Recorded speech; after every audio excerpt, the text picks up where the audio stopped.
সমর্থন জানাবে এবং সর্বত্র সারা বাংলা।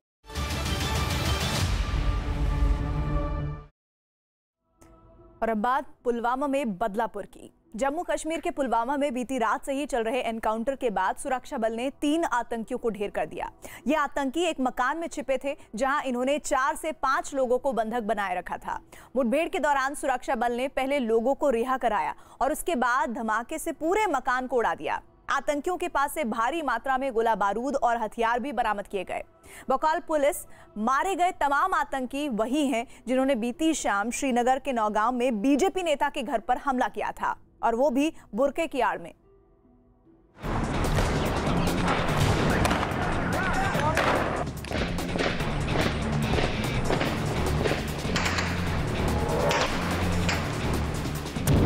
आतंक को कैसे तबाह किया जाता है, पुलवामा का काकपोरा सबसे ताजा सबूत है।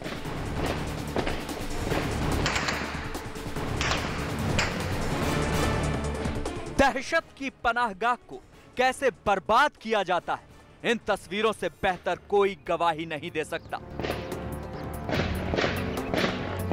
कैसे आतंक के सीने को सरकारी गोलियों से छलनी किया गया और कैसे पुलवामा में बदलापुर को अंजाम दिया गया, इनसे बेहतर कौन बता और समझा सकता है। रात में 4:35 पर फायरिंग शुरू हुआ। मिलिटेंट फायरिंग करके बाहर निकलना चाहा कॉर्डन से, फोर्स सिक्योरिटी फोर्सेस ने रिटेलिएट किया, फिर मिलिटेंट घर के अंदर घुस गया। क्योंकि बिल्डिंग बहुत बड़ा था, 3 मंजिला, और इनिशियल 4-5 सिविलियन को भी हॉस्टेज बना लिया था। उसके चलते ऑपरेशन को डिले करना पड़ा, लोगों को हम लोग निकाले और बाद में इनकाउंटर शुरू हुआ जिसमें 3 टेररिस्ट मारे गए। पुलवामा में देश के 3 दुश्मन ढेर, मारे गए लश्कर अल बदर के आतंकी। बुरके में छिपकर आई थी दहशत कि 4 टेररिस्ट इन्वॉल्व थे उसमें, और उसमें से एक बुर्का पहने हुआ था। धमाके से उड़ाई आतंक की पनाहगाह, पुलवामा में सुरक्षा बल का बदलापुर।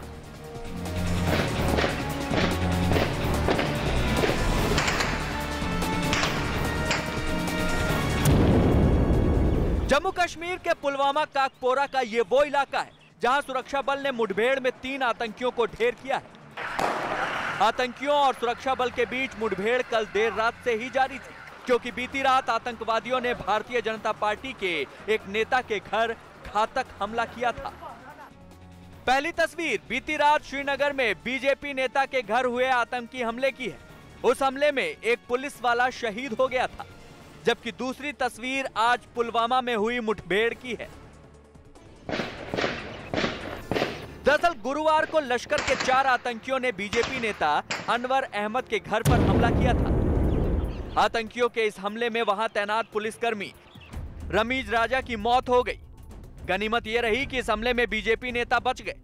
बकौल पुलिस, इस हमले में आतंकवादियों ने बुरके की आड़ ली। हुआ यूं कि एक आतंकवादी ने बुर्का पहनकर महिला की आवाज में आवाज लगाई कि वो बीजेपी नेता के इलाके से है। महिला समझकर पुलिस वालों ने दरवाजा खोल दिया, तभी पीछे खड़े दूसरे आतंकी ने राइफल निकाल ली।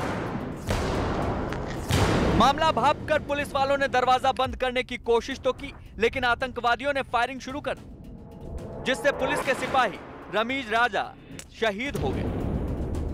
पुलिसकर्मियों ने जब जवाबी फायरिंग शुरू की तो आतंकवादी वहां से भाग निकले। बाद में बीजेपी नेता के मकान पर लगे सीसीटीवी कैमरे की फुटेज से 2 आतंकवादियों की पहचान कर ली गई। कि 4 टेररिस्ट इन्वॉल्व थे उसमें, और उसमें से एक बुर्का पहने हुआ था। 2 का सीसीटीवी फुटेज से हम लोग आइडेंटिफाई कर लिए थे। 2 उबैद और जो शाहिद थे, और 2 जो बाकी था उसमें से 2 ये है सुहेल निसार लोन और जुनेद है पुलवामा का। ये दोनों टोटल 4 थे, और सुहेल लोन बुर्का पहन गया था खिरू वाला, और इनकाउंटर साइड के बाहर बुर्का फेंकते हुए लोग देखा उसको। इस हमले के बाद सुरक्षा बल ने पूरे इलाके में अपना घेरा इस कदर कसा कि आतंकवादियों को भागने का रास्ता नहीं मिला। तब आतंकी काकपोरा के इस मकान में आकर छिप गए। आतंकियों ने मकान में छिपने की जगह ही नहीं ली, बल्कि सुरक्षा बल को मजबूर करने के लिए और अपने लिए रास्ता साफ करने की गरज से आतंकियों ने मकान में रहने वाले 4 से 5 लोगों को बंधक बना लिया। बस आतंकियों ने यहीं पर सबसे बड़ी गलती कर दी कि लेस देन 24 आवर्स के अंदर इस केस को सॉल्व किया गया और तीनों टेररिस्ट को न्यूट्रलाइज किया गया। नागरिकों को सुरक्षित बाहर निकालने के बाद सुरक्षा बल के जवानों ने आतंकियों को उनकी ही भाषा में जवाब देना शुरू किया और कई घंटों तक चले एनकाउंटर में 3 आतंकियों को मार गिराया गया। पुलवामा के काकापुरा में सुरक्षा बलों के हाथों मारे गए तीनों आतंकी दरअसल गुरुवार को भाजपा नेता के घर पर हुए आतंकी हमले में शामिल थे। इलाके में सुरक्षा बलों को आतंकियों के छिपे होने की पक्की खबर मिलने के बाद ऑपरेशन की रूपरेखा तैयार कर पूरे इलाके को घेर लिया गया। घेरा सख्त होते देख आतंकियों ने सुरक्षा बलों के जवानों पर गोलाबारी शुरू की। इतना ही नहीं, उन्होंने 3 से 4 नागरिकों को बंधक भी बना लिया। जवानों ने पूरी प्लानिंग के साथ इस ऑपरेशन की रूपरेखा तैयार की थी और उसके बाद आतंकियों के चंगुल से नागरिकों को छुड़ाने के बाद जब गोलाबारी शुरू की तो आतंकियों के भागने के तमाम रास्ते बंद हो गए। सुरक्षा बलों ने उस ठिकाने को भी उड़ा दिया जहां पर आतंकी छिपे हुए थे। बकौल पुलिस, हमले के बाद आतंकियों के एक मददगार को तो गिरफ्तार किया ही, आतंकियों के पास से भारी तादाद में गोला बारूद भी बरामद किया गया, जिसे देखकर यकीन हो जाता है कि आतंकियों की ये टोली वाकई किसी जंग पर निकली थी। पुलिस के आला अधिकारियों की बातों पर यकीन किया जाए तो आतंकी इसी साल आतंकवाद में शामिल हुए थे। आतंकियों के पास से जवान से छीना गया हथियार भी बरामद हुआ है।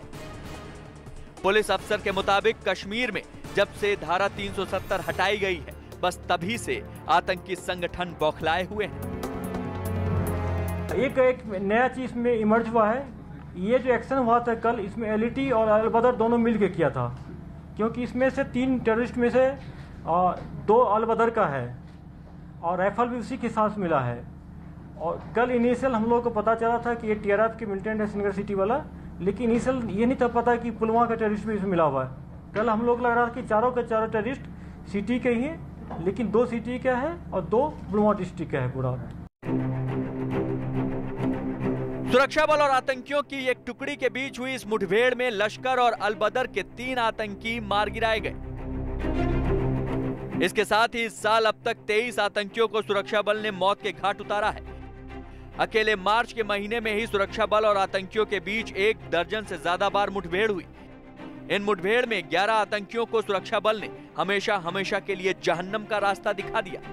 मार्च की इन मुठभेड़ में सबसे बड़ी कामयाबी 21 मार्च को सुरक्षा बल के हाथ लगी थी, जब एक एनकाउंटर में बैंक लूटने आए लश्कर के 4 आतंकियों को मौत के घाट उतार दिया गया और सुरक्षा बल को एक भी खरोच नहीं लगी थी। सुरक्षा से जुड़े अधिकारियों के मुताबिक दक्षिण कश्मीर में अब जो जवान तैनात किए जा रहे हैं, उनके लिए सुरक्षा की एक परत और बढ़ा दी गई है, क्योंकि खबर मिल चुकी है कि आईएसआई जम्मू कश्मीर में आतंकियों की घुसपैठ का प्लान बना रही है। इसके लिए पीओके के मुजफ्फराबाद में आतंकी संगठनों की एक बैठक हुई, जिसमें हिजबुल मुजाहिदीन का सरगना सैयद सलाहुद्दीन समेत करीब 32 कमांडर शामिल हुए। इस बैठक में घुसपैठ के लिए आतंकियों को कैंप में 3 हफ्ते की ट्रेनिंग देने की प्लानिंग की गई और 20-20 के दस्ते में आतंकियों को सरहद पार कराने का इरादा जाहिर किया गया। पुलवामा के आला अफसरों ने खुद ये बात बताई है कि यहाँ पुलवामा में मारे गए एक आतंकी के पास से वो राइफल भी बरामद हुई है जो उसने पुलिस वालों से लूटी थी। एक एके मिला है, एक पिस्टल, और हम लोग का जो SLR स्नेच हुआ था नौगांव से, जिसका नंबर है 51392/1108 DPS। ये हमारा SLR भी रिकवर हो गया वहां से। ये प्रूव करता है कि यही टेररिस्ट इन्वॉल्व थे। सुरक्षा बल और आतंकियों के बीच ऐसी मुठभेड़ के ये सिलसिले न तो नए हैं और न ही आखिरी। अलबत्ता इस सिलसिले में जो आतंकियों के पास से सुरक्षा बल के अफसरों ने बाहर निकाल लिया है, वो जरूर चौंकाने वाला है। खबर है कि सरहद पार से आने वाले आतंकी अब घाटी में आतंकी वारदात को अंजाम देने की बजाय सुरक्षा या सुरक्षा बल की टुकड़ियों को निशाना बना सकते हैं, ताकि वो उनसे लूटपाट कर सकें।